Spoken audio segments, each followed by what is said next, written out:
다 같이 자리에서 일어나셔서 하나님께서 오늘 우리에게 주시는 말씀 두 구절 한 목소리로 읽겠습니다. 마가복음 1장 12절 13절입니다. 함께 읽겠습니다. 시작. 그리고 곧 성령이 예수를 광야로 내보내셨다. 예수께서 40일 동안 광야에 계셨는데 거기서 사탄에게 시험을 받으셨다. 예수께서 들짐승들과 함께 지내셨는데 천사들이 그의 시중을 들었다. 아멘. 자리에 앉으시기 바랍니다. 오늘 어버이 주일 예배로 함께 드리고 있습니다. 예수님은 하나님을 아버지라고 부르셨죠. 그런데 예수님께서 하나님이 아버지이심 뿐만 아니라 하나님께서는 어머니 같은 성품을 가지고 계신다. 모성적 성품을 가지고 계신다라는 부분들도 이야기를 해주셨는데, 우리가 하나님께 정말 어머니 같은 마음, 모성적 성품이 계시다는 것을 우리가 어떻게 알 수 있을까요?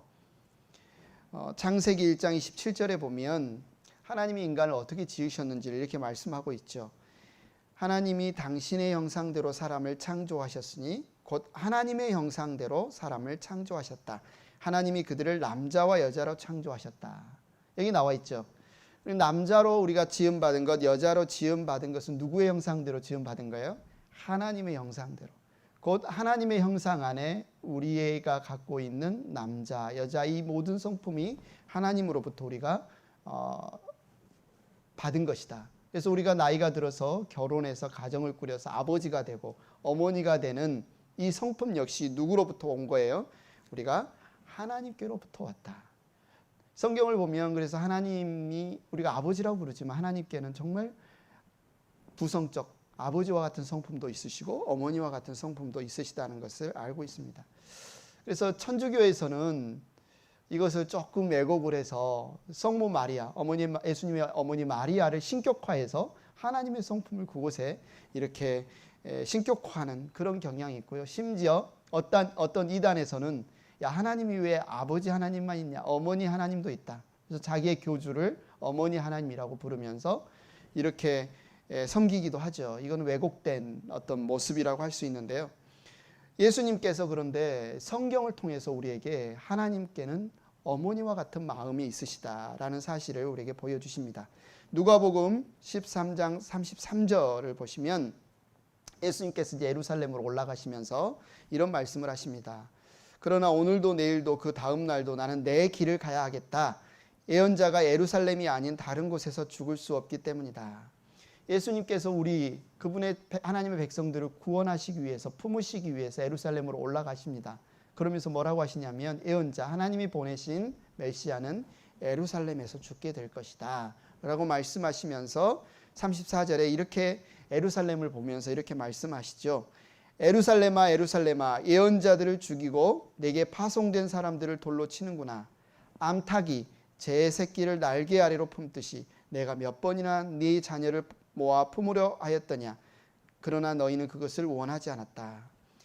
하나님께서 그분의 백성을 어떻게 사랑하신다고 말씀하시는 거예요? 암탉이 병아리 새끼를 품어서 살쾡이라든지 다른 맹수라든지 아니면 어떤 위험으로부터 보호하시는. 그래서 하나님의 우리를 향한 그분의 사랑을 그분의 품으로 안으신다는 표현을 너무 많이 쓰잖아요. 우리 엄마가 자녀를 품에 안으시고 보호하는 것처럼 하나님께서 그분의 백성을 품으시고 안으시고 보호하시는 이 그림을 닭이 병아리를 품듯이 하나님이 우리를 품으신다. 제가 오늘 하고 싶은 말, 어버이 주일로 이제 예배를 드리지만 우리가 정해진 본문에 따라서 오늘은 이제 이 마가복음을 나눕니다. 이걸 우리 떨어져 있다고 생각을 하지 않습니다. 어머니의 마음, 아버지의 마음의 원형이 어디라는 겁니까? 어디에서 찾을 수 있어요? 어머니의 마음, 아버지의 마음의 원형을 어디에서 찾을 수 있냐면 결국은 하나님, 그분에게서 우리의 부모의 마음을 찾을 수 있다는 겁니다. 그래서 오늘 어버이 주일 예배를 드리면서 우리가 갖고자 하는 것은 뭐냐면 여러분이 부모는 자녀를 생각하면서 바라보면서 자녀와의 관계를 통해서 하나님 아버지의 마음을 봤으면 좋겠고 자녀는 부모와의 관계를 통해서 하나님 아버지의 마음을 보았으면 좋겠다. 여러분 이제 한국 속담이 있습니다. 여러분 기억나십시오. 말은 나면 어디로 보내야 돼요? 말은 나면 제주도로 보내고 사람은 나면 어디로 보내라? 서울로 보내라. 무슨 뜻입니까? 말은 나면 제주도로 보내고 사람은 나면 서울로 보내라. 제주도가 말 키우기 참 좋잖아요. 그래서 망아지가 정말 좋은 말이 되려면 제주도에서 자라야 되고 사람이 좀 훌륭한 사람이 되려면 서울에 가서 공부를 해야 된다. 뭐 이런 뜻인데, 그러면 성경에서는 하나님은 그분의 백성이 잘 되게 하시려고 어디로 보내실까요? 이 속담을 똑같진 않지만 하나님이 우리를 보내시는 곳이 있어요. 우리를 잘 되게 하시려고, 우리에게 복 주시려고, 우리를 성숙시키려고 우리를 보내시는 곳이 있어요. 어디로 보내실까요? 생각하면서 한번 오늘 말씀을 한번 나눠보겠습니다. 우리가 지난주에 예수님께서 침례를 받으셨다 그랬죠. 예수님 침례를 받으신 것은 무엇을 상징한다? 일방향 고속도로예요. 다른 데가 아니에요. 뭐예요? 우리를 위해서 십자가에서 자신의 목숨을 내어주셔서 우리를 살려주시기 위한, 죽기 위한 그 걸음의 첫 걸음이 뭐예요? 자신의 죽음을 상징하는 침례였다라고 그랬죠. 그래서 예수님께서 자신의 죽음을 상징하는 침례를 받으시는 장면에 지난주 하나님께서 하늘에서 하늘이 갈라져, 그죠? 하늘이 찢어지면서 하늘에 소리가 났어요. 뭐라고 했어요? 너는 내 사랑하는 아들이다. 내가 너를 좋아한다. 정말 하나님께서 지금 그분의 아들, 왜요? 하나님의 뜻대로 우리를 구원하시기 위해서 내가 죽겠다라고 작정하시고 침례를 받으시는 그 아들을 보면서 아버지가 너는 내 사랑하는 아들이다. 내가 너를 좋아한다. 칭찬하셨잖아요. 인정하셨잖아요. 그런데 바로 이어서 12절에 어디로 보냅니까? 그렇게 하나님이 기뻐하시고 그렇게 하나님이 사랑한다라고 하면서 12절에 보니까 그리고 곧 성령이 예수를 광야로 내보내셨다. 왜 광야로 갔습니까? 지금 캠핑하러 가시는 겁니까? 예수님께서? 왜 광야로 가셨어요? 성경에 보면 40일을 금식하시면서, 광야에서 40일을 금식하시면서 사탄에게 시험을 받으셨다. 그리고 그곳에서 들짐승과 함께 지내셨다. 천사의 수종을 드셨다. 오늘 짧은 두 구절에 과연 이게 무슨 의미일까? 예수님이 침례를 받으시고 나오셨는데 하늘에서 아버지가 참 내 사랑하는 아들이다. 내가 너를 좋아한다라고 했는데 왜 갑자기 예수님을 광야로 보내셨을까? 그 예수님은 광야에서 시험을 받으시고 들짐승과 함께 지내셨고 천사의 수종을 받으셨다는 이 뜻이 과연 무슨 뜻일까? 이것에 우리가 오늘 어버이 주일을 또 맞이해서 이게 적용점을 같이 갖고 싶습니다. 정말 사랑하는 부모가 자녀를 사랑한다는 의미가 뭘까? 하나님이 그분의 아들 예수님을 사랑한다고 하시면서 왜 광야로 보내셨을까? 예수님이 침례를 받고 광야로 보내진 것은 구약 성경에서 그 힌트를 찾을 수 있는데 출애굽한 이스라엘 백성의 광야 여정과 연관이 돼 있어요. 예수님이 침례를 받고 광야에 가신 것과 이스라엘 백성이 출애굽해서 홍해를 지나서 광야로 들어간 것은 한마디로 데자뷰처럼 굉장히 연결된 그림입니다. 여러분 출애굽 사건이 무엇인지 아시죠? 이스라엘 백성이 이집트에서 400년 동안 노예 생활을 하고 있습니다. 학대를 받습니다. 남자아이들은 태어나자마자 산하 제한 정책으로 바다에 강에 빠뜨려서 죽여버립니다. 이때 하나님 이 울부짖는 학대받고 울부짖는 이스라엘 백성의 기도를 하나님이 들으시고 모세를 구원자로 보내십니다. 모세를 통해서 하나님이 10가지 재앙을 내리셔서 이집트의 신들은 다 가짜야. 진짜 하나님은 여호와 하나님이다 라는 사실을 보여주시고 하나님이 참 하나님 되심을 자기 백성에게 보여주십니다. 그리고 그들을 건져주십니다. 구원해 주십니다. 결국 이집트 왕 바로가 그래 가라 가.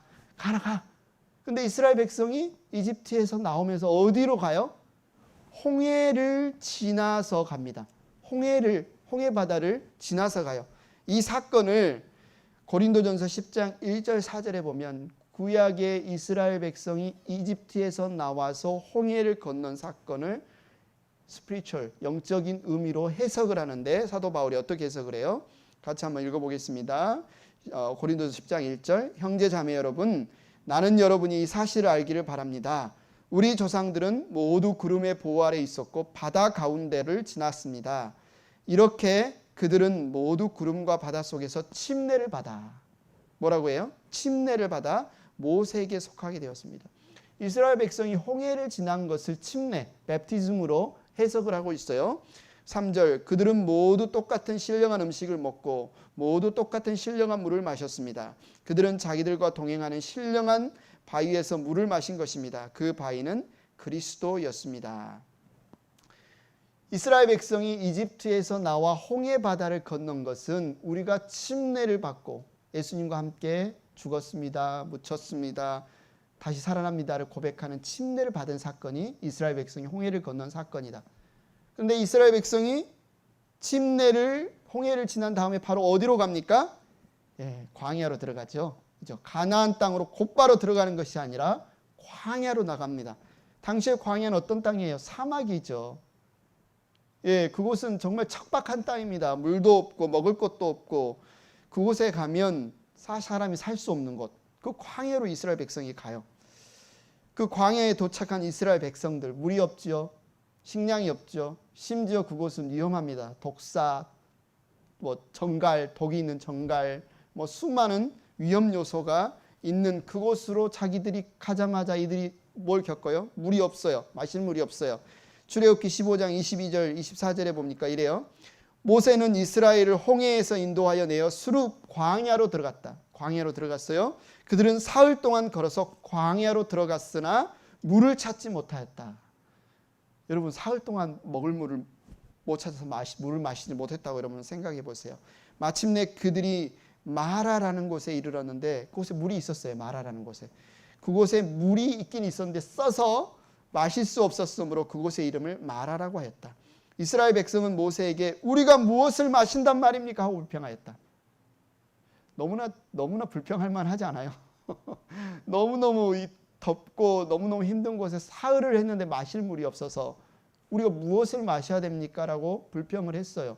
불평할 만하지요. 그런데 물이 없지 하나님이 없는 건 아니잖아요. 물이 없지 지금 하나님이 그들과 함께 안 계신 건 아니잖아요. 물이 없다고 지금 하나님을 원망하고 불평하면 하나님 옆에 계시는데, 출애굽기 16장 2절 3절에는 또 이스라엘 자손의 온 회중이 그 광야에서 모세와 아론을 원망하였다. 광야에서, 그죠? 지금 광야에서 모세와 아론을 원망했어. 왜요? 이스라엘 자손이 그들에게 항의하였다. 차라리 우리가 이집트 땅 거기 고기가마 곁에 앉아 배불리 음식을 먹던 그때에, 그냥 배불리 먹고 여기 고생 안 하고 그때에 누가 우리를 주님의 손에 넘겨주어서 죽게 했더라면 더 좋을 뻔하였습니다. 그런데 당신들은 지금 우리를 이 광야로 끌고 나와서 이 모든 회중을 다 굶어 죽게 하고 있습니다. 덥습니다. 계속 길을 걸어가야 피곤합니다. 목마릅니다. 배고픕니다. 그러니까 뭐예요? 짜증이 나고 화가 나고 원망이 나오는 거예요. 너무나 당연해 보이잖아요. 너무나 당연해 보이잖아요. 그런데 하나님은 이 부분에 대해서 지금 우리에게 말씀을 하시는 거예요. 지금 식량이 없지 하나님이 없는 게 아니잖아요.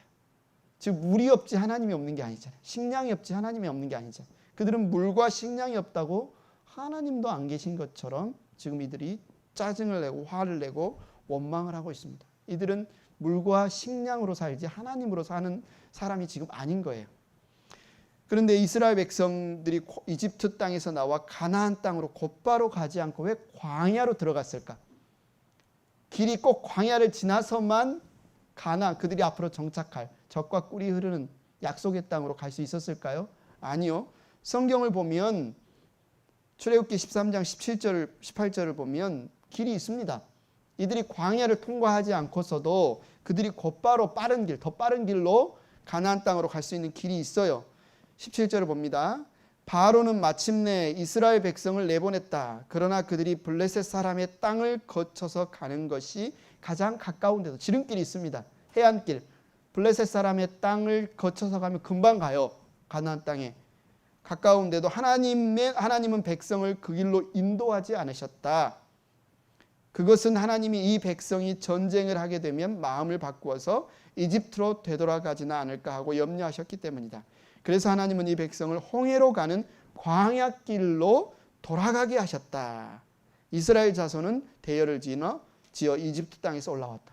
그러니까 지름길이 있어요.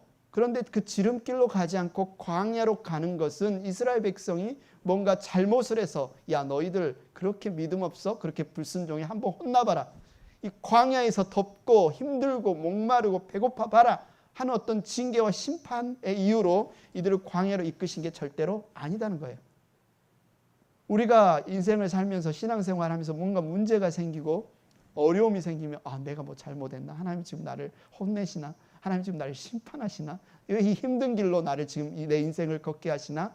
라고 만약에 우리가 생각한다면 이스라엘 백성이 지금 광야로 들어가는 이 길이 벌받아서 정말 뭔가 잘못해서 혼나서 이 힘든 길을 가는구나라고 이 성경을 해석하는 것과 똑같아요. 그런데 성경은 그렇게 이야기하지 않는다는 겁니다. 이스라엘 백성이 지금 광야로 가는 것은 그들을 위한 길이에요. 그들이 만약 블레셋 사람들이 사는 길로 가면 전쟁에서 죽을 수도 있고 자식을 잃을 수도 있고 그럼 겁먹고 다시 이집트의 노예 생활로 돌아가는, 그것을 막으시려고 일부러 하나님께서 그들을 보호하셔서 자비를 베푸셔서 광야로 인도하신다는 거죠. 왜요? 반드시 가나안 땅으로 이끄시기 위해서. 하나님이 이스라엘 백성을 이집트에서 이끌어내신 다음에 중도에 포기하거나 그냥 다시 이집트로 돌아가는 게 하나님의 계획이 아닙니다. 반드시 그분이 약속하신 젖과 꿀이 흐르는 땅, 그 가나안 땅까지 하나님은 반드시 그 약속을 지키시기 위해서 오히려 광야로 이스라엘 백성을 내모시는 것이다. 또 하나의 목적은 그 광야, 물도 없고 식량도 없고 사람의 생각으로는 죽을 수밖에 없죠. 어떻게 여기서 살아남아? 그러나 하나님은 물도 없고 식량도 없어도 하나님이 말씀 한마디면 그곳에서 능히 살 수 있음을 실제로 체험하고 실제로 경험하고 그 믿음을 갖게 하시려고 광야로 이끄시는 겁니다. 이것을 염두에 두고 마가복음 1장 12절 오늘 말씀을 한번 읽어보십시오. 그리고 곧 성령이 예수를 광야로 내보내셨다.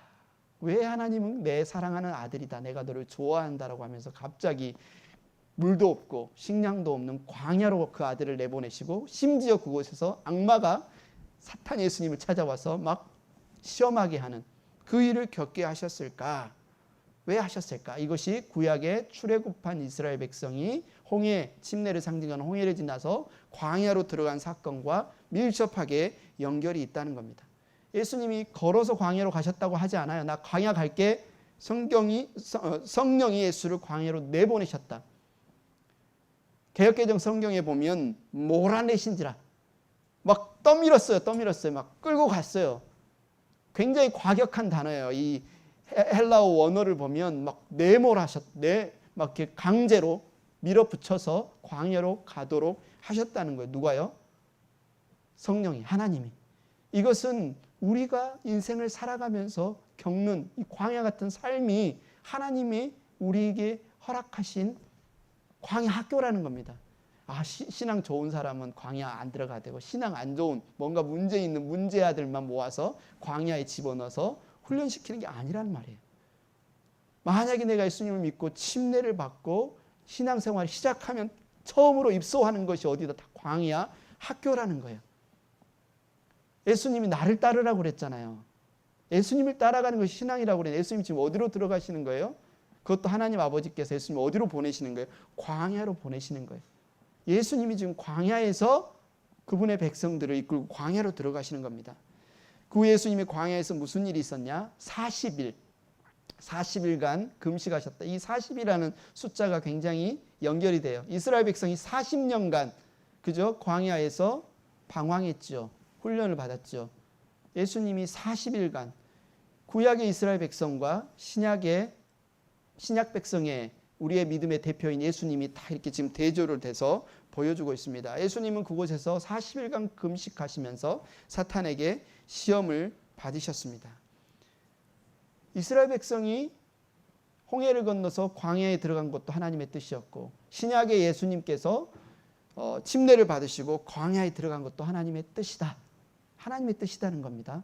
우리가 뭔가 잘못 선택해서 우리가 뭔가 결정을 잘못해서 지금 광야의 삶을 우리가 경험하는 게 아니라는 거예요. 광야는 척박합니다. 추워요. 낮에는 너무너무 덥고 밤에는 너무너무 춥고 들짐승, 정갈, 독사, 물도 없고 먹을 것도 없고 그리고 어느 한 곳에 광야에서 집 짓고 살 수가 없잖아요. 계속 여행을 걸어가야 돼요. 그곳에 있으면 죽습니다. 계속 걸어야 돼요. 얼마나 피곤합니까? 그런데 구약의 출애굽기를 보면 그런 척박한 광야에서 그런 피곤하고 공고한 삶만 있었느냐? 아니죠. 성경을 한번 읽어보십시오. 하나님이 얼마나 그들을 세심하게 보호하시는지. 그 낮에 뜨거운 햇볕으로부터 구름 기둥, 구름으로 딱 커버를 씌워주셔서 더위를 막아주시고, 밤에는 불기둥으로 그들을 따뜻하게 보호해 주시고, 물이 없으면 반석을 쳐서 생수가 나와서 마시게 하시고, 먹을 것이 없으면 하늘에서 만나를 내리셔서 메추라기를 주셔서 그들의 식량을 공급하십니다. 인간의 생각으로는 말이 안 되죠. 물이 없는데 갑자기 반석에서 물이 나와요? 아무런 나무, 열매, 식물이 없는데 하늘에서 먹을 수 있는 만나가 나와요? 인간의 생각으로는 불가능한데 하나님이 계시면 된다는 겁니다. 하나님이 말씀하시면 된다는 거예요. 그런데 이스라엘 백성은 그러한 하나님의 인도하심과 보호하심, 은혜에도 불구하고 광야의 시험을 극복하지 못하고 1세대가 광야에서 다 죽고 그 아들 2세대 그 자녀들이 이제 가나안 땅으로 들어가게 되죠. 그래서 하나님께서 우리를 광야로 내모시는데, 그러면 왜 광야로 내모시느냐? 광야에서 우리가 배워야 될 우리의 신앙, 삶이 무엇이냐? 우리는 광야에서 하나님의 말씀으로 사는 법을 배워야 됩니다.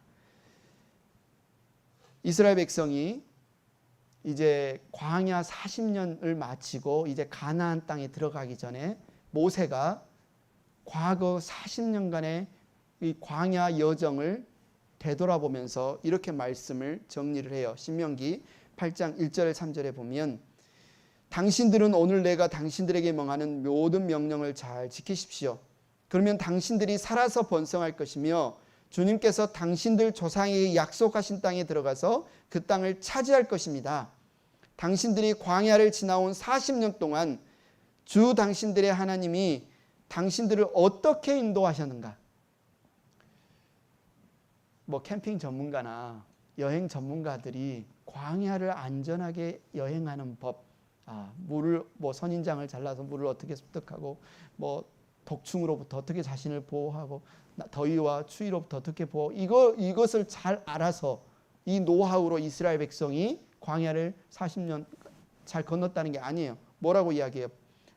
모세가 그렇게 오랫동안 당신들은 광야에 머물게 하신 것은 당신들을 단련하시고 시험하셔서 당신들이 하나님의 계명을 지키는지 안 지키는지 당신들의 마음속을 알아보려는 것이었습니다.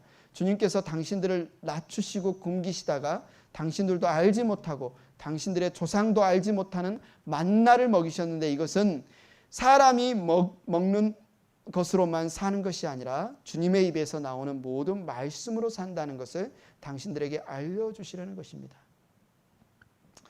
인간의 법칙은, 인간은 눈에 보이는 것, 반드시 과학적인 상식으로만 모든 것이 진행이 된다고 생각하지만, 하나님은 광야 생활을 통해서 하나님 말씀 한마디면 이 문제가 해결된다는 사실을 보여주는 거예요. 창세기를 읽어보면 우리는 이성적이고 합리적이라고 해서, 과학적이라고 해서 그것만 믿으려고 하는데, 성경은 하나님이 말씀으로 이 세상의 모든 것들을 주관하시고 인도하신다는 사실을 우리에게 알려주십니다. 말씀으로 하늘을 지으시고 바다를 지으신 분이 말씀으로 우리의 먹을 것을 짓지 못하겠습니까? 하나님 그분의 말씀으로 우리의 물을 짓지 못하겠습니까? 사람이 먹는 것으로만 사는 것이 아니라 하나님의 말씀으로 우리가 사는 것이다. 하나님의 말씀으로 사는 것이다. 광야 40년 후에 모세가 이스라엘 백성에게 그 40년간의 광야 생활의 의미를 총정리하는데, 이스라엘 백성은 물이 없으면 못 산다, 양식이 없으면 못 산다, 이것에 꽂혀서 초점을 맞춰서 살았는데, 하나님은 그들에게 뭐라고 하는 거예요? 사람이 먹는 것으로 사는 것이 아니라 하나님의 말씀으로 사는 것이다 라는 것을 알려주고 계시는 것이죠. 그런데 이것을 이스라엘 백성이 실패했다는 거예요. 실패했다는 거예요. 이스라엘 백성은 끝까지, 그 부모들은 어떻게 생각했어요? 밥 안 먹으면 죽어. 밥 안 먹으면 죽어. 물 안 마시면 죽어. 이 역에서 헤어나오지 못했어요. 광야에서 물이 없으니까, 밥이 없으니까 우린 죽었다라고 자포자기하고 하나님을 원망하고 모세를 원망했어요. 다시 이제 광야 생활로 돌아와 보십시오. 그러나 신약 백성, 우리의 인도자 되신, 우리를 이끌고 우리의 목자 되신 예수님은 광야에서 40일간 금식하면서 물이 없이, 양식이 없이 사셨어요. 사시는 걸 친히 우리에게 보여주시는 거예요. 40일간의 광야 생활을 통해서 금식하시면서 어떻게 그러면 그 40일간의 금식을 예수님이 승리하셨냐? 하나님의 말씀으로 승리하셨다라는 사실을 보여주고 있는데, 마가복음, 우리가 읽은 마가복음 간단하게 정리하지만 마태복음 4장 1절부터 11절에 보면 악마가 40일간 금식하셔서 굉장히 배가 고프시고 체력적으로도 약해지신 예수님께 와서 이제 그분을 시험하는 장면이 나오죠. 마태복음 4장 1절 보겠습니다. 그 즈음에 예수께서 성령에 이끌려 광야로 가셔서 악마에게 시험을 받으셨다. 예수께서 밤낮 40일을 금식하시니 시장하셨다. 그런데 시험하는 자가 와서 예수께 말하였다. 내가 하나님의 아들이거든 이 돌들에게 빵이 되라고 말해보아라. 예수님은 이 땅에 왜 오셨어요? 죽기 위해서 오셨어요. 누구를 위해서? 우리를 위해서. 그래서 침례 받는 것도 나는 내가 사랑하는 이 백성을 위해서 죽겠다라고 생각하면 그 방향으로 가고 있는데, 사탄이 지금 딱 가로막고 서서 뭐라고 이야기하는 거예요? 죽지 마세요. 죽지 마세요. 죽지 말아라 이야기하는 거예요. 이 돌덩이를 빵이 돼서 먹고 살아라. 죽지 말아라. 예수님은 침례를 통해서 그리고 십자가를 향해서 걸어가시는데 딱 가로막고 서서 사탄이 간절히 원하는 거예요. 예수님 안 죽는 거예요. 그거는 사탄이, 악마가 예수님께만 바라는 거겠어요? 우리가 하나님을 믿는다는 우리에게도 계속 막는 거예요. 죽지 마. 죽지 마. 그 길로 가지 마. 예수님은 지금 우리를 위해서 죽으러 가시는데 사탄은 뭐라고 하는 거예요? 네가 하나님의 아들이거든 왜 죽어? 이 돌들에게 빵이 되라고 말해보아라. 예수님께서 뭐라고 말씀하십니까? 성경에 기록하기를 사람이 빵으로만 살 것이 아니라 하나님에 비해서 나오는 모든 말씀으로 살 것이다 하였다. 신명기 8장 3절 말씀을 인용해서 말씀으로 그 시험을 이기십니다. 그때 악마는 예수를 그 거룩한 도성으로 데리고 와서 성전 꼭대기에 세우고 말하였다. 네가 하나님의 아들이거든 여기에서 뛰어내려 보아라. 성경에 기록하기를 하나님이 너를 위하여 자기 천사들에게 명하실 것이다. 그리고 그들이 손으로 너를 떠받쳐서 너의 발이 돌에 부딪히지 않게 할 것이다 하였다. 자기의 능력으로 너의 능력을 과시해서 너를 한번 보여봐라. 예수님께서 악마에게 말씀하셨다. 또 성경이 기록하기를 주 너의 하나님을 시험하지 말아라 하였다. 신명기 6장 16절 말씀을 통해서 또 악마에게 대답하죠. 또다시 악마는 예수를 높은 산으로 데리고 가서 세상의 모든 나라와 그 영광을 보여주며 말하였다. 네가 나에게 엎드려서 절을 하면 이 모든 것을 내게 주겠다. 그때 예수께서 그에게 말씀하셨다. 사탄아 물러가라. 성경에 기록하기를 주 너의 하나님께 경배하고 그분만을 섬겨라 하였다. 이때 악마는 떠나가고 천사들이 와서 예수께 시중을 들었다. 이 세상은, 사탄은 끊임없이 사람은 먹을 게 없으면 살 수 없어. 사람은 마실 게 없으면 살 수 없어. 사람은 이 세상에 부귀영화를 누리면서 사는 게 진짜 행복한 삶이야.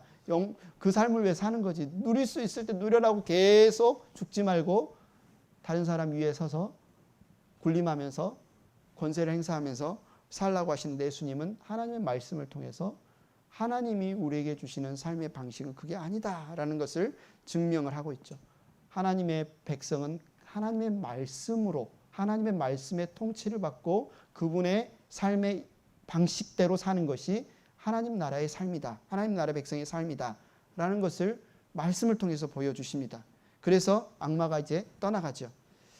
자, 그렇다면 여기까지 우리가 쭉 살펴봤습니다. 예수님이 침례를 받으시고 광야에 들어간 사건은 구약의 하나님의 백성 이스라엘 백성이 출애굽하여서 홍해를 지나서 광야로 들어간 사건과 연결이 되는데, 그러면 예수님이 침례를 받으신 이후에 광야에 가서 시험을 받으시고 승리하신 사건이 저와 여러분에게 도대체 무슨 연관이 있냐는 거죠.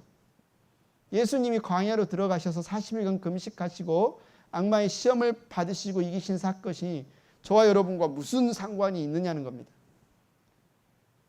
아주 밀접한 연관이 있습니다. 왜냐하면 예수님의 광야 시험의 승리는 곧 저와 여러분의 시험의 승리이기 때문에 그래요.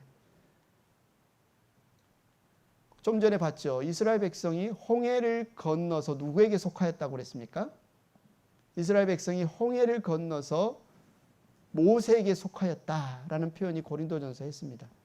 그들은 출애굽 이후에 홍해를 건너서 모세에게 속하였는데 우리는 예수님과 함께 물에 잠기고 죽고 장사되고 사는 것은 우리가 곧 예수님께 속한 사람이 되었다라는 상징이고 증거라고 했어요. 구약의 이스라엘 백성들은 모세에게 속한 자인데 저와 여러분은 예수님께 속한 자다. 한마디로 우리는 예수님과 운명 공동체가 되었다는 거예요. 예수님이 우리의 죄를 위해서 죽으시고 다 값을 갚았기 때문에 우리의 죄는 남아있지 않게 되었습니다. 우리는 지금 누구의 소유예요? 하나님의 소유, 예수님의 소유가 되었어요. 우리는 지금 어디에 있어요? 예수님 안에 있습니다. 예수 그리스도 안에 속했어요. 그러면 예수님이 침례 받으실 때 우리도 침례 받는 거예요. 예수님이 광야로 들어가실 때 우리도 지금 광야로 들어가는 겁니다. 예수님이 시험 받으실 때 우리도 예수님과 함께 시험 받고 예수님이 승리하실 때 우리도 승리한 것입니다. 성경에서 이 모든 사실이 예수님 안에서 이미 우리에게 일어난 것이다. 이미 우리의 이런 시험은 끝난 것이다. 승리로 끝난 것이다 라는 사실을 선언적으로 보여주는 게 예수님의 광야 시험이에요. 그럼에도 불구하고 우리가 이제 시험을 겪지요. 예수님이 이미 겪었던 시험을 우리가 겪지만 우리가 겪는 이 시험은 무슨 시험이다? 이미 시뮬레이션을 다 거쳐서 이미 승리로 끝난 시험을 우리가 다시 한번 겪고 있는 겁니다. 우리가 침례로 말미암아 예수님 그리스도와 함께 연합되었고 예수 그리스도께서 광야의 삶을 사셨다면 지금 우리가 살아가는 이 삶은 어떤 삶이다? 광야라는 겁니다. 우리가 지금 살아가는 삶은 광야예요. 그래서 여러분이 인생을 살면서 왜 내가 예수를 믿는데 왜 고난이 있지? 내가 예수를 믿는데 왜 시험이 있지? 내가 열심히 성경 읽고 신앙생활 하는데 왜 지금 이 어려움이 있지? 고민할 필요가 없어요. 왜냐하면 예수님과 함께 침례받고 신앙생활하는 순간부터 우리에게는 뭐가 시작이 된다? 사람들이 말하는 고난이라고 말하는 어려움이 시작되는 것이 지금 성경에서 이미 예언되어 있어요. 마가복음은 하나님의 아들 예수 그리스도의 복음, 좋은 소식이다 라고 해서 지금 쭉 기록이 되는데 우리가 예수님 안에 있으면 예수님과 함께 들어가는 곳이 광야다. 이것이 우리에게 기쁜 소식이래요. 우리가 광야로 들어가는 것, 물도 없고 식량도 없고 독사가 있고 정갈이 있는 곳을 우리가 여행하는 게 좋은 소식입니까? 우리는 안 좋은 소식이라고 생각하잖아요. 근데 성경은 그 광야로 우리를 이끄시는 분이 사탄이 아니라 하나님이기 때문에 우리가 벌을 받아서 저주를 받아서 광야로 나아가는 것이 아니라 우리의 보호자 되시고 우리를 너무너무 아끼시고 우리를 너무너무 사랑하셔서 우리를 성숙케 하시고 우리의 구원을 완성시키시겠다고 약속하신 하나님께서 우리를 광야로 지금 내몰고 계시기 때문에 우리가 광야 같은 인생을 걷는 것이 우리에게는 저주가 아니라 복이라는 거예요. 어렵죠? 이게 무슨 말이지? 아닌 것 같은데 문제가 없으면 좋겠는데 어려움 차라리 안 겪으면 좋겠는데 왜 우리를 광야로 인도하신다고 합니까? 이스라엘 백성들 같은 경우는 이집트로 다시 돌아가는 것, 구원에 완성되지 않고 이집트로 돌아가는 것을 막기 위해서 하나님이 이스라엘 백성을 광야로, 한마디로 광야는 하나님의 보호장치라고 했습니다. 그곳에서 하나님만 바라보고 만나를 먹고 반석에서 터져나오는 물을 경험하고 하나님만으로도 우리가 살 수 있음을 실제로 경험하는 장소가 광야라고 했습니다. 한마디로 우리를 광야로 인도하시는 것은 하나님 자신을 우리에게 보여주시겠다는 거예요. 하나님 그분으로만 우리가 살 수 있음을 증명해 보이시겠다는 거예요. 그래서 우리가 광야 같은 인생을 살아가는 것은 우리에게 저주가 아닙니다. 복입니다. 하나님이 우리를 얼마나 사랑하시는지, 하나님이 우리를 어떻게 공급하시는지, 하나님이 우리를 어떻게 보호하시는지를 실제로 경험할 수 있는 현장이라는 거예요. 그래서 신명기에서는 이런 광야의 삶을 무엇이라고 하냐면 하나님의 훈련 학교다. 하나님 그분으로 살도록 우리를 빚어가시고 다듬어 가시는 훈련 학교다. 그래서 하나님을 의지하는 삶이 무엇인가? 이것을 배우기 위해서는 반드시 광야를 가야 됩니다. 광야를 거치지 않고서는 하나님만으로 산다는 법을 알지 못해요. 하나님을 사랑한다는 것이 무엇인가? 하나님 그분의 말씀으로 산다는 뜻이 무엇인가? 어디서 배운다고요? 광야에서 배운다는 겁니다. 이 세상의 원리는 그렇습니다. 돈 없으면 죽습니다. 힘 없으면 당합니다. 심지어 이제 미국이나 예를 들면 코소보 사태가 일어났던 세르비아 같은 곳의 사람들의 마인드는 총 없으면 못 산다. 그잖아요. 미국만 해도 총 없으면 못 산다. 우리를 보호하기 위해서는 반드시 총이 있어야 돼요. 총기 사고로 얼마나 많은 사람이 죽습니까? 총기 난사로 얼마나 많은 사람이 죽어요. 그런데도 그 마인드에는 총 없으면 죽는 것처럼 생각이 돼요. 총 없으면 살 수가 없는 것처럼 이 사람들은 생각합니다. 그러나 하나님은 우리에게 총 없어도 산다. 이 세상이 말하는 돈 없어도 산다. 물 없어도 식량 없어도 산다. 하나님이 계시면 우리는 살 수 있다. 하나님이 우리와 함께 하시면 그곳이 아무리 척박한 곳이고 아무리 위험이 도사리는 곳에서도 우리는 살 수 있다. 이것을 보여주신다는 거예요.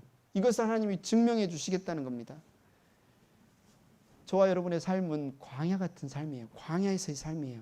하나님이 예수 그리스도와 더불어 침례받은 우리를 광야로 인도하시는 것입니다. 이 광야의 삶을 통해 하나님은 우리로 하나님 그분만을 의지하고 그분만을 사랑하고 그분의 말씀으로 사는 법을 우리에게 하나씩 하나씩 가르쳐 주셔요.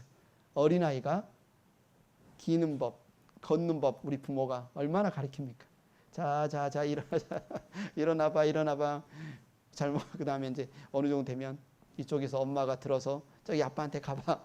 아빠가 들어서 엄마한테 가봐. 뒤뚱뒤뚱 넘어지면 다시 또 이렇게 세우고 얼마나 걷는 법을 우리가 우리 자녀들에게 가르칩니까? 하나님께서 광야에서 믿음으로 걷는 법을 가르친다는 거예요. 그래서 여러분 어려움 생기는 거 당연해요. 문제 생기는 거 당연해요. 그거 가지고 낙심할 필요 없습니다.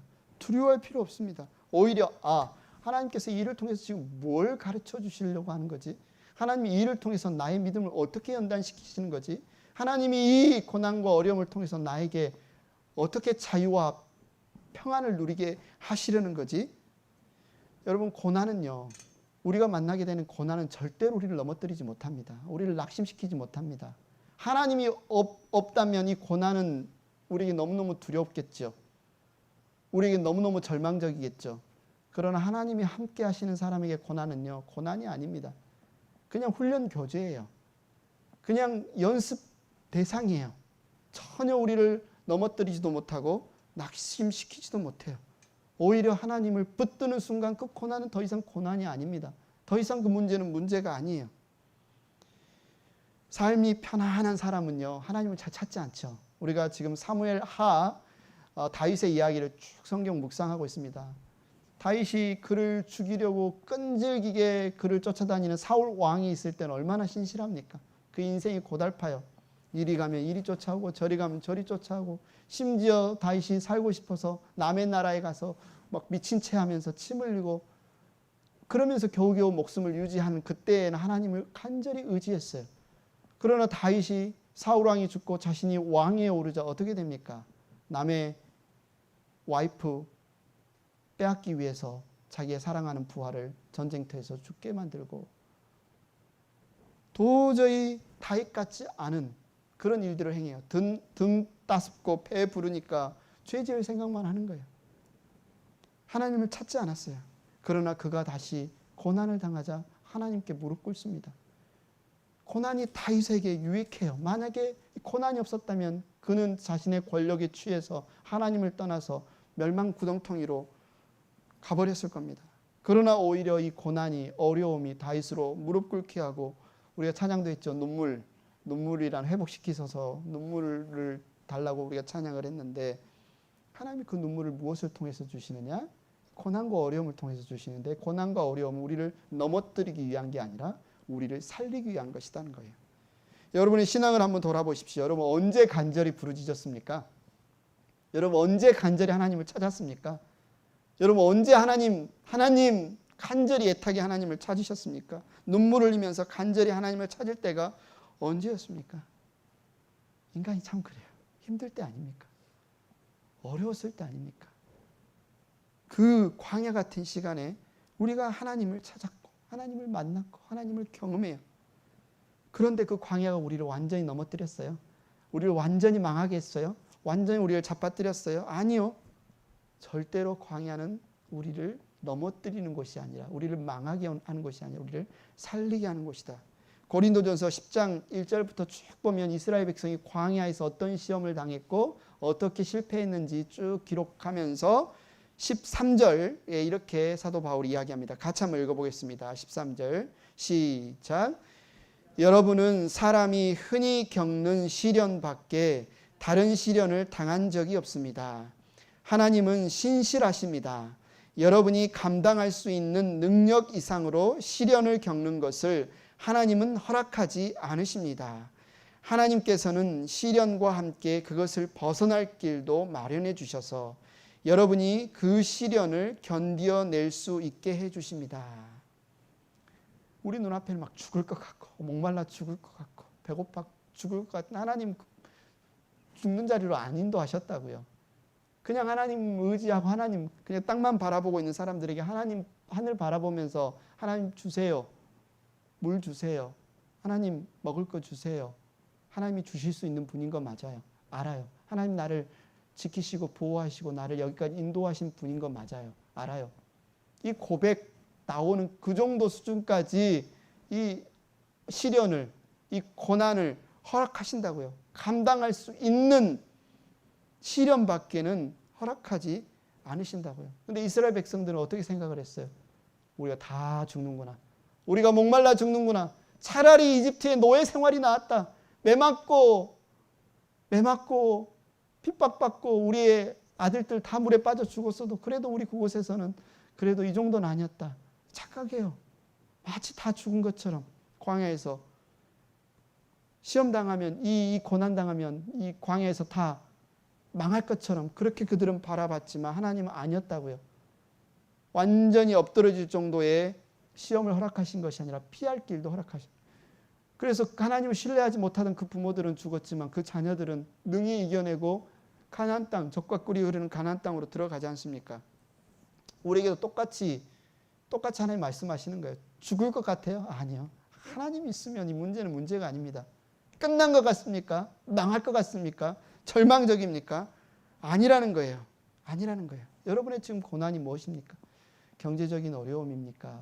아니면 가족 간의 어떤 불협화음, 화목하지 못하는 겁니까? 건강의 문제입니까? 장래에 대한 불안감입니까? 무엇입니까? 이 문제가 여러분을 못 넘어뜨려요. 이 문제를 그냥 여러분의 연료로 사용하세요. 무슨 연료로? 하나님을 찾는 연료로. 하나님의 살아계심을 경험하는 연료로. 하나님 보여주세요 지금. 하나님 제가 하나님을 찾습니다. 제가 하나님께 무릎 꿇습니다. 하나님의 살아계심을 내가 경험하고 싶습니다. 내가 하나님을 의지합니다. 신뢰합니다. 어려움과 고난이 우리를 지금 어디로 몰고 가고 있습니까? 이 막막함과 답답함, 해답이 보이지 않는 이 막연한 상황이 지금 여러분을 어디로 인도하고 있습니까?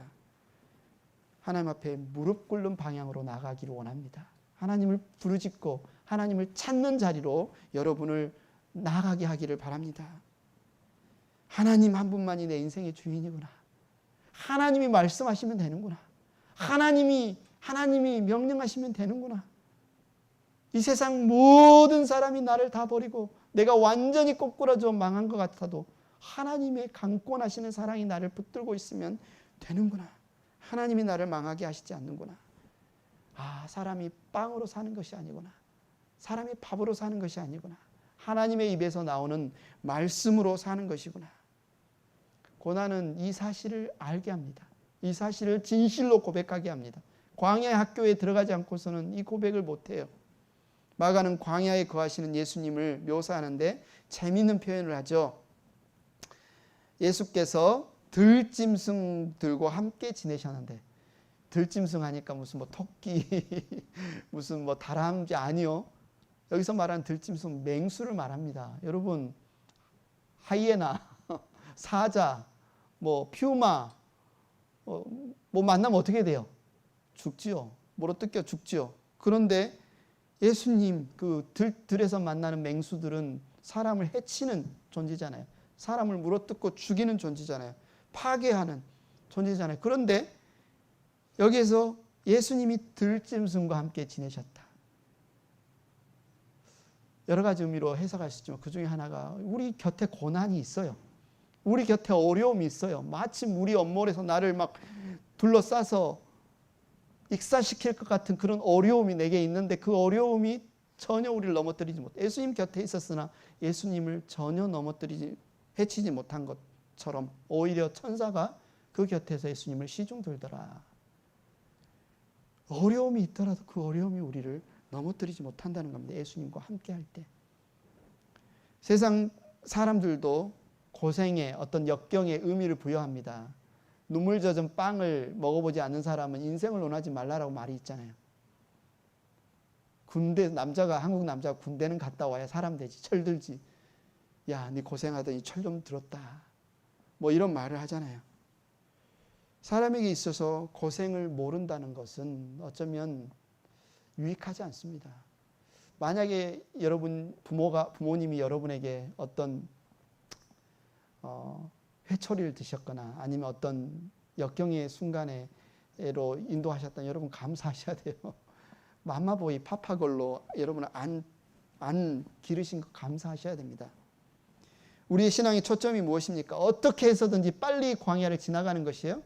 이 문제를 빨리 해결하는 것이 우리의 신앙의 초점입니까? 더 열심히 기도해서 심지어 금식이라도 해서 아니면 막 하나님 돈으로 구워 삶아서라도 내가 지금 겪고 있는 이 문제를 빨리 해결하는 게 우리 신앙의 목표입니까? 아니라는 거예요. 우리의 신앙의 목표는 뭐예요?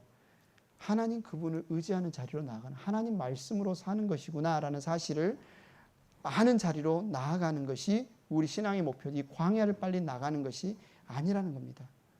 예수님을 믿으면 이 광야의 현장을 빨리 벗어날 수 있고 아무 고난도 없고 형통하고 모든 문제가 해결받고 이렇게 말하는 가르침은 거짓 가르침이에요. 그러면 하나님이 내 사랑하는 아들이라고 이야기하는 예수님 왜 광야로 지금 보냅니까? 왜 예수님을 굶주리게 합니까? 왜 예수님을 목마르게 합니까? 왜 사탄의 시험의 자리 앞에 예수님을 지금 몰아내고 있습니까? 왜 하나님이 사랑하는 그 백성, 구원한 백성을 홍해를 건너서 광야로 내모십니까? 광야가 유익하기 때문에 그래요. 광야가 그들을 살리는 자리이기 때문에 그래요. 광야가 여러분을 살리는 자리예요. 하나님이 여러분을 사랑하시기에 하나님을 바라볼 수 있도록, 하나님을 경험할 수 있도록 여러분을 광야로 내모셨다는 사실을 아시고 안심하십시오. 물이 없어 보여도, 식량이 없어 보여도 하나님이 계시면 돼요. 하나님 내 곁에 계시면 됩니다. 여러분의 부모님이 여러분을 혼내고, 여기 이제 우리 키즈들 없지만 여러분의 부모님들이 여러분을 혼내고 책망해도 여러분 두려워할 필요 없어요. 여러분 사랑하기 때문에 회초리를 드셨다는 사실을 잊지 마시기 바랍니다. 행복한 교회 가족 여러분, 여러분이 당하는 고난과 어려움이 여러분을 하나님의 훌륭한 자녀로 만들 겁니다. 그러므로 지금 당하는 고난과 어려움을 불평하고 원망하지 마시고 이 고난 빨리 탈출하는 것이 목적이 아니라 고난한 자리에서 하나님을 경험하는 것, 하나님이 보이는 것, 하나님이 신뢰되는 것. 그래서 내가 망망대해 파도 위에 있어도 주님과 함께 하시면 내가 두렵지 않는 그 평안이 여러분 가운데 주어지는 게 얼마나 큰 복인가, 얼마나 큰 은혜인가 여러분 아시기 바랍니다. 그러면 고난이 더 이상 고난이 의미가 없어요. 그 고난이 사라집니다.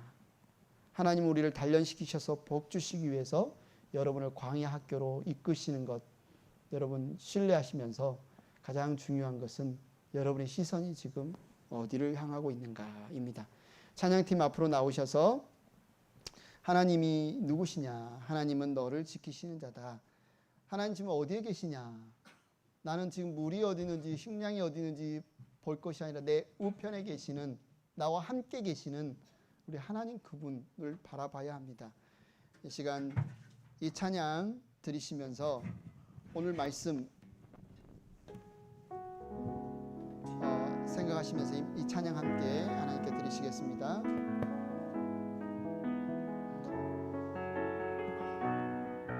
다 같이 자리에서 일어나셔서 찬양 드리겠습니다.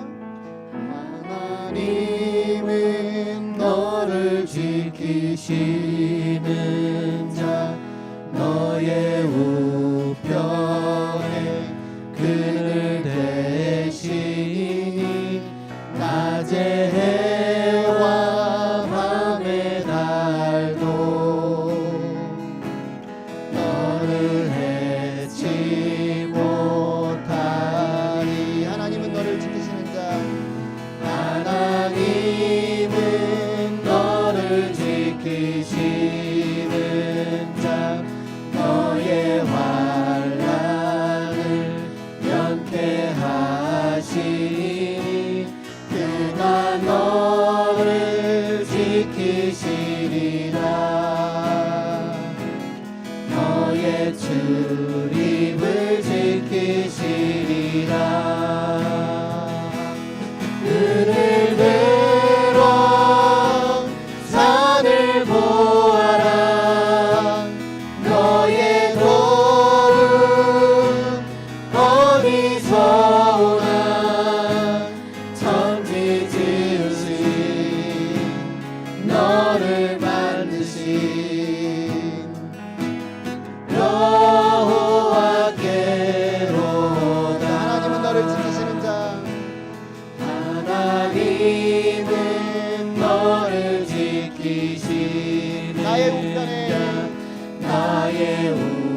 나를 지키시는 자.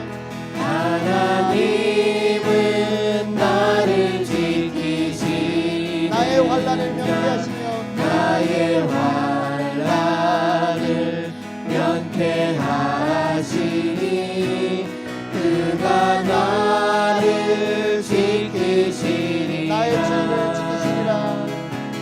나의 주님을 지키시리라. 눈을 들어 산을 보아라. 나의 도움 어디서 오나. 천지 지으신 나를 만드신 여호와께로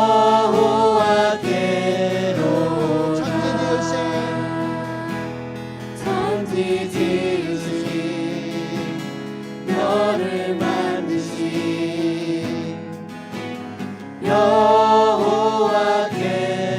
여호와께로다. 기도합니다. 하나님 감사합니다. 그렇습니다. 하나님이 함께 계시면 무엇이 두렵습니까? 하나님이 함께 계시면 불가능한 것이 무엇입니까? 하나님의 사랑에서 끊을 수 있는 것이 무엇입니까? 우리가 하나님을 사랑하는데 무엇이 무섭겠습니까?